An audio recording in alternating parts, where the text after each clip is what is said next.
कह रहा भाई वो जेल से बोल रहा हूँ। और वो साफ साफ बोल रहा है कि 8 अक्टूबर रात के 10 बजे बिल्लू तुम्हारी जेल से फरार। विकास यादव जो क्रिमिनल है वो एकदम ऐसे खड़ा हुआ था और उसके पास सारे कैदी आ रहे छोटे छोटे। सर नमस्कार। मैंने देखा, मैंने कहा यहाँ भी तूती बोल रही है। नमस्कार दोस्तों, मेरा नाम है चिराग गोठी और मेरे साथ हैं फारूक भाई, सीनियर जर्नलिस्ट, आज तक के साथ ही जुड़े हैं और इंडिया टुडे के साथ भी जुड़े हैं। दरअसल एक ही ग्रुप है। आज बहुत इंपॉर्टेंट बात हम करने जा रहे हैं तिहाड़ जेल के बारे में। तिहाड़ जेल हमेशा सुर्खियों में रहती है। फारूक भाई कब से सुन रहे हैं तिहाड़ जेल के बारे में कि फलाना पकड़ा गया, इतने मोबाइल मिले, इतने जो है वो ब्लेडबाज मिले, ये खबरें कभी बंद होगी? मुझे तो नहीं लगता कि ये खबरें कभी बंद होंगी, क्योंकि जब से हम पत्रकारिता करते चले आ रहे हैं कभी मोबाइल मिल रहा है, कभी कोई कैदी चाय बनाने लगता है, कभी भाई साहब उनको पनीर पहुंच जाता है वहाँ, और कभी तो कैदी आपस में बातचीत करते हैं। मेरे कई दोस्त हैं जिनके कई कैदी दोस्त है, वो बातचीत होती है उनकी आपस में।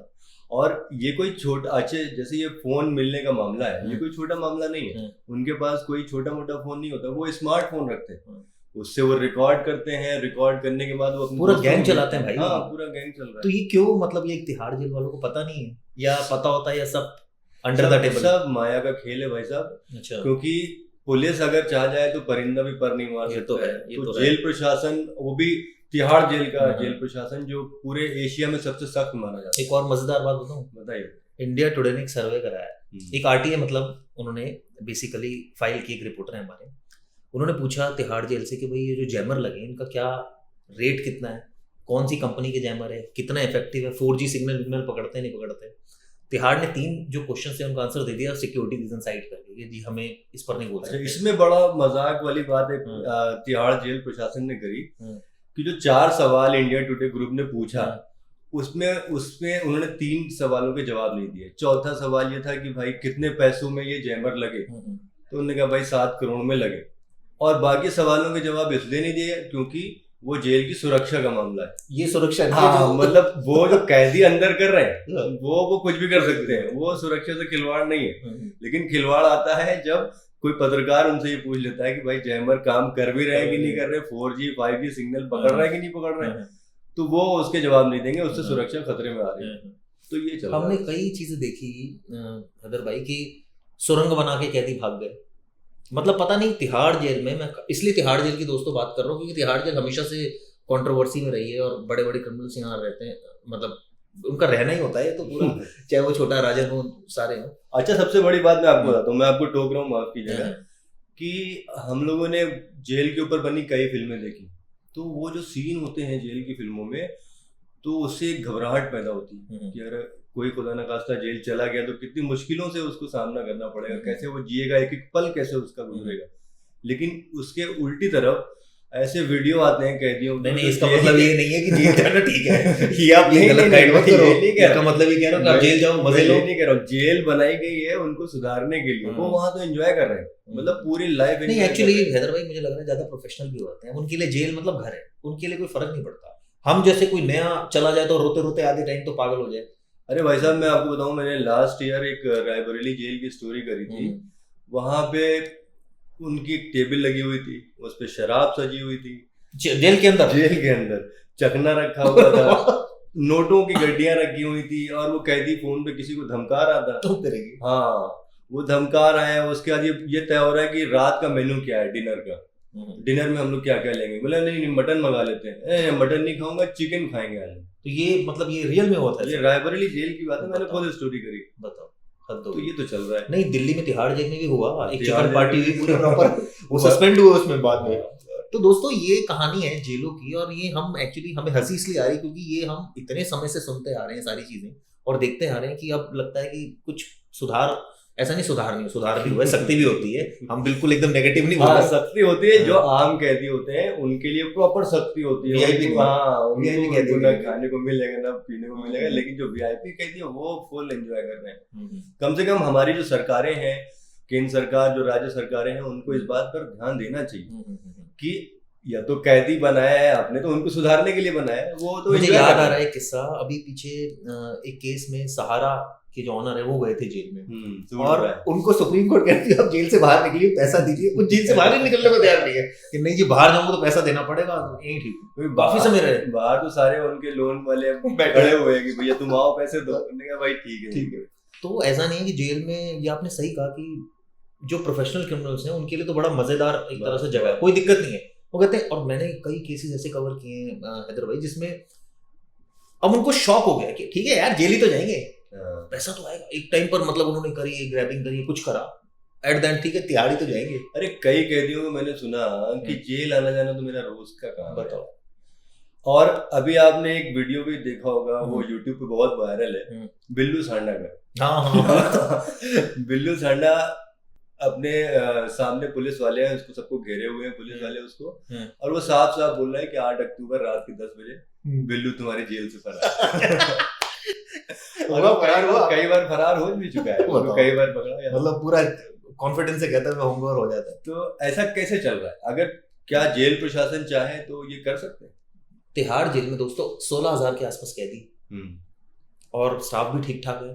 मेरी तो अक्सर वहाँ के सीनियर ऑफिसर से बात होती रहती है, तो वहाँ सारा कुछ सुपरिटेंडेंट के हाथ में होता है। जो एक जेल, अगर एक बात की जाए कि एक जेल में मान लीजिए 500 कैदी हैं, तो उसका हेड सुपरिटेंडेंट है। तो अगर कुछ भी वहाँ हो रहा है, और आपको यकीन, आप मानेंगे, मैं कभी मिलने जाता हूँ किसी ऑफिसर से, तो वो आजकल तो तिहाड़ में बहुत सिक्योरिटी है, वो पूरा आपको स्टैंप लगाएंगे, आपका नाम लिखेंगे, आपकी शक्ल देखेंगे, आपका कार्ड देखेंगे, भाई कार्ड से आपकी शक्ल मैच करेंगे कि भाई किसी और का कार्ड तो नहीं है। मतलब सिक्योरिटी फुल है, आप ऐसा नहीं कि इजी नहीं है, लेकिन उसके बावजूद ये सारी चीजें हो रही हैं। आप सोचिए, ये एक्चुअली होता है क्या है चिराग भाई, कि ये ऊपर लेवल पे पता नहीं कि चीजें होती है कि नहीं होती, लेकिन जो नीचे लेवल पे जो स्टाफ है वो कुछ पैसों के लिए ये लूप होल छोड़ देते हैं। हाँ, ठीक बात है, ठीक है। और इसके लिए मे भी उनकी सैलरी की वजह से ऐसा होता है, क्योंकि उनकी सैलरी इतनी ज्यादा नहीं होती है, और हो सकता है कि वो अपने जो उनकी खर्चे हैं उसको पूरा करने के लिए नहीं, ये नहीं कहेंगे हम सैलरी ज्यादा नहीं होती, मतलब उनको ऐसा लगता है कि हमारी उनको ऐसा नहीं,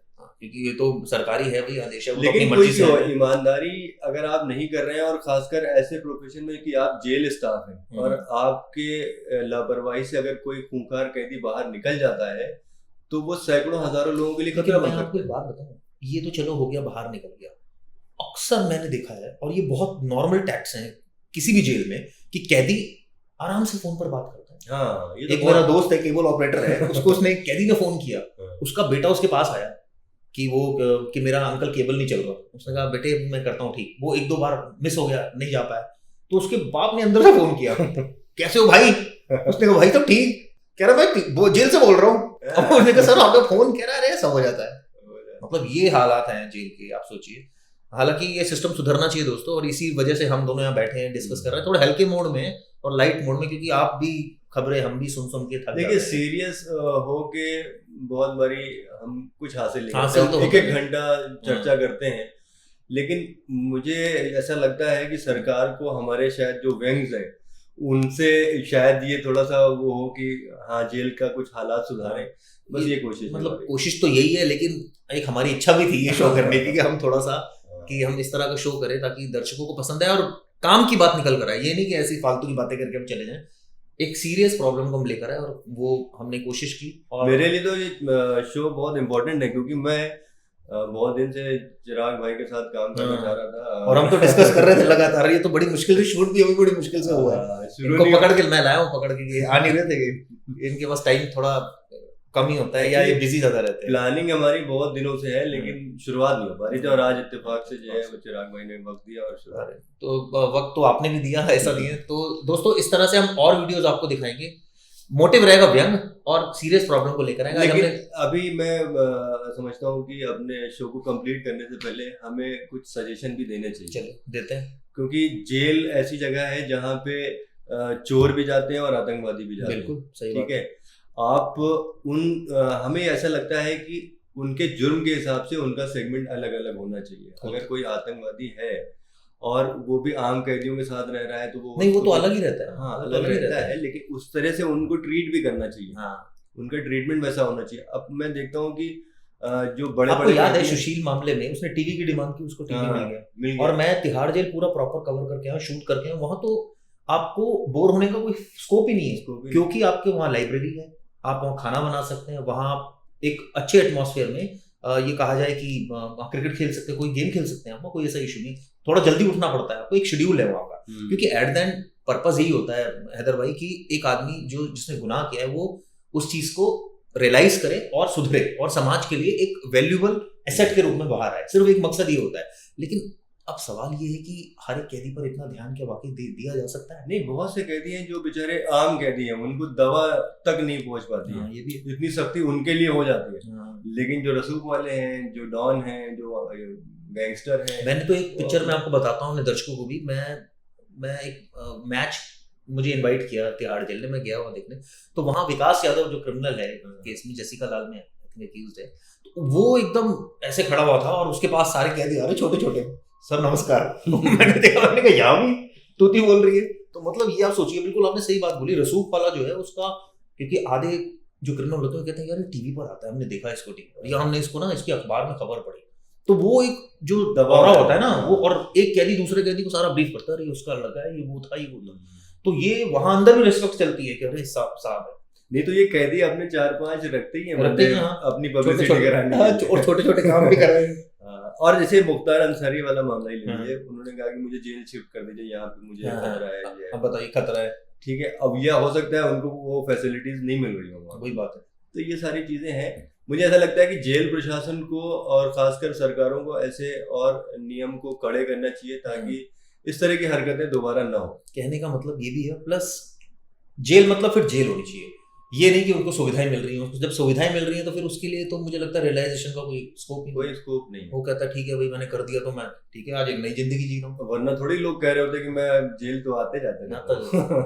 तो दोस्तों ये वीडियो इसको हम यहीं एंड करते हैं। फारूक भाई और मैं आपसे डेली मिलेंगे और डेली कोई गंभीर मुद्दा एक व्यंग के रूप में प्रस्तुत करेंगे आपको। और मैं आपको बता दूं कि हम, अगर आपका कोई सजेशन है, जैसे फर्ज कीजिए कि आप रास्ते पे निकलते हैं और आपको अक्सर सड़कों पे बैरिकेडिंग लगी हुई दिखाई देती है, ये क्यों लगाई जाती है, इसके बारे में आपको अगले हफ्ते बताएंगे। लेकिन अगर आपका भी कोई सजेशन है तो आप हमें लिख सकते हैं, हम उस पर जरूर चर्चा करेंगे। थैंक यू दोस्तों, तब तक के लिए शुक्रिया। हमारे देश में कई ऐसे ज़रूरतमंद लोग हैं जिनकी मदद की गुहार आपके कानों तक नहीं पहुंच पाती। न जाने कितने ही ऐसे बेबस लोग हैं जो मजबूर हैं पैसों के साथ। आपकी एक थोड़ी सी मदद इनकी ज़िंदगी बदल सकती है। तो डोनेट करने के लिए या बाकी जानकारी के लिए आप नीचे दिए गए डिस्क्रिप्शन पर क्लिक करें।